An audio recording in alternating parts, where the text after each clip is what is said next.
did with all that data is essentially started to understand the complexity of the way our waste moved through the facility, whether it was our brown waste, which is waste from the barns and from some of our herbivores, whether it was our blue waste, which maybe came from an event like today, or whether it was our green waste, which is the 162 trash cans that are located out on the zoo. So we started to know exactly to the day, to the second, how this stuff was moving through. So now we actually can get to the next step, which is understanding how can we make a fuel out of that waste. So, well, obviously with a chili cooker. So this is not easy. I mean, now we've got all this stuff, we know all this stuff, but now we still need to determine how do we create a stable fuel. We've done a lot of things, including low technology chili cookers, as well as very sophisticated simulation modeling that takes all of that 1.5 years worth of data and puts it through theoretical pieces of equipment that get us to what we want to do. One of the reasons why we have to even look at this is because we have a moisture problem. There's a little bit too much moisture in our waste stream, and we need to start to think about technologies to release that moisture, whether it's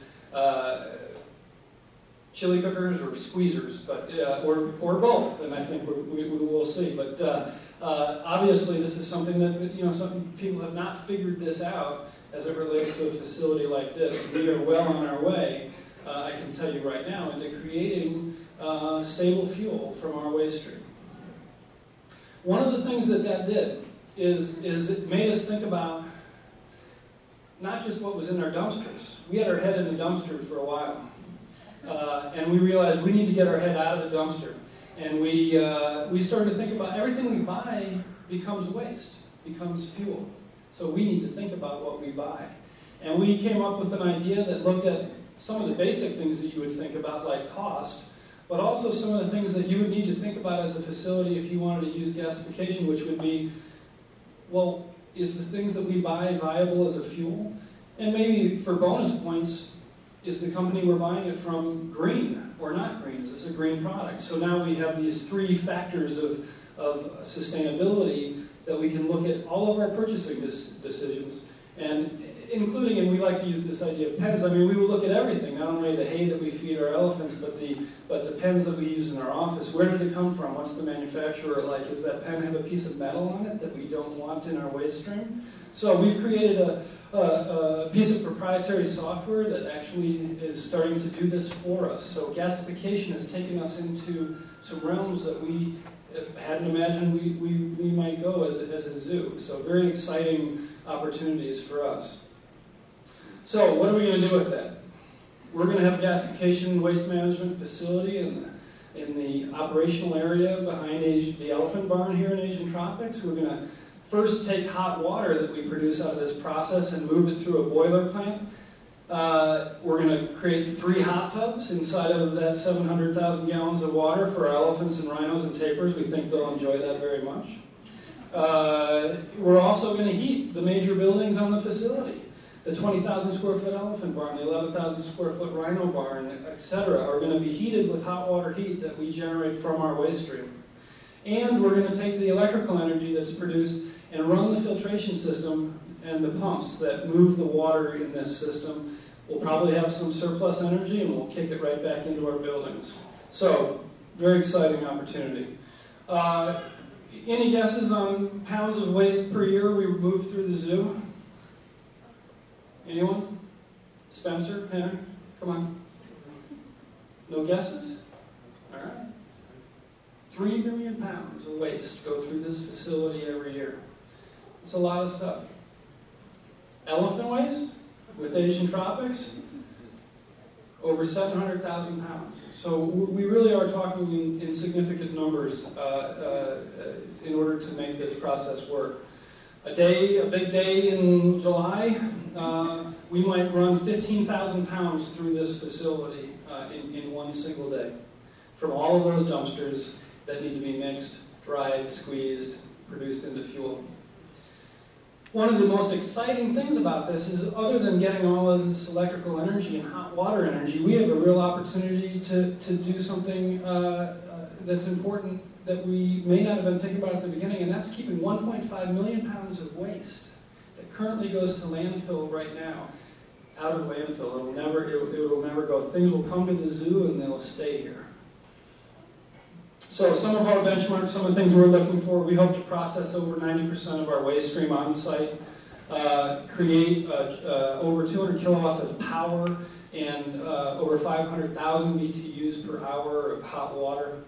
And we believe that we'll spend $1.5 million on the technology to make this happen, and we think that we're going to save about $150,000 a year in costs. So this is maybe not the immediate turnaround that we thought when we talked to the NRAIL guys, but this is a mission-driven organization and a mission-driven project. We're happy to be leaders in pioneering this process and hope that people come in after us have a little bit better chance of doing a return on investment quicker than us.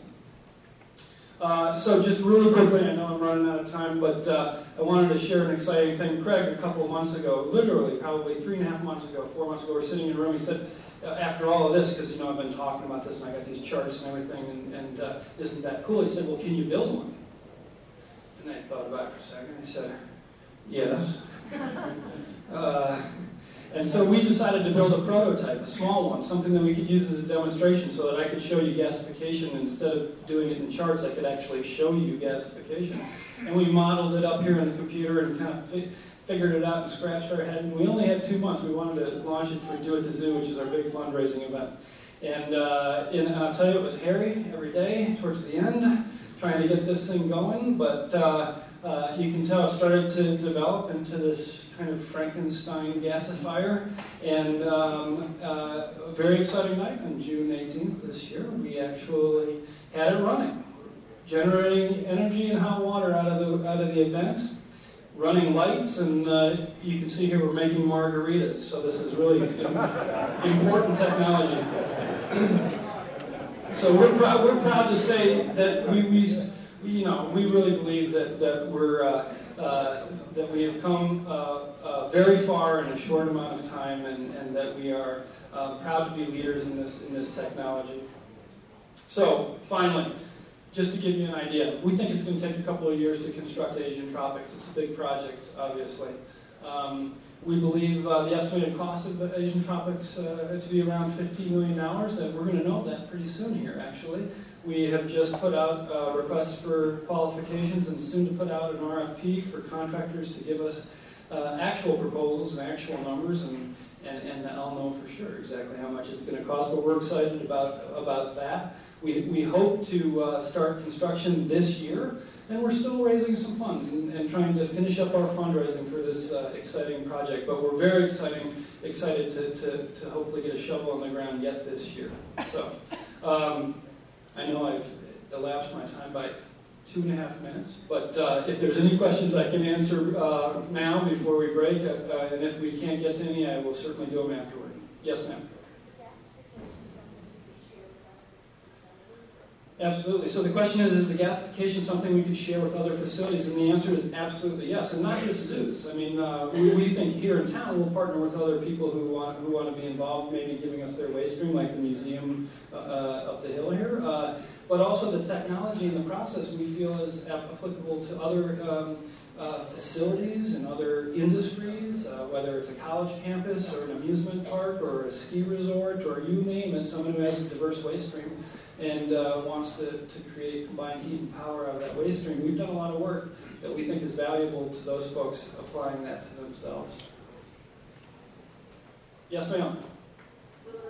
Can you mix African elephants in here, or are you going to have a separate facility? Or what? Well, no, we're committed right now to the Asian elephants, and I think Craig kind of outlined that at the beginning. Their conservation need for Asian elephants is extremely, it is important, and maybe more important than Africans, and there's other institutions who are doing great work with African elephants. So right now we're committed to Asian elephants.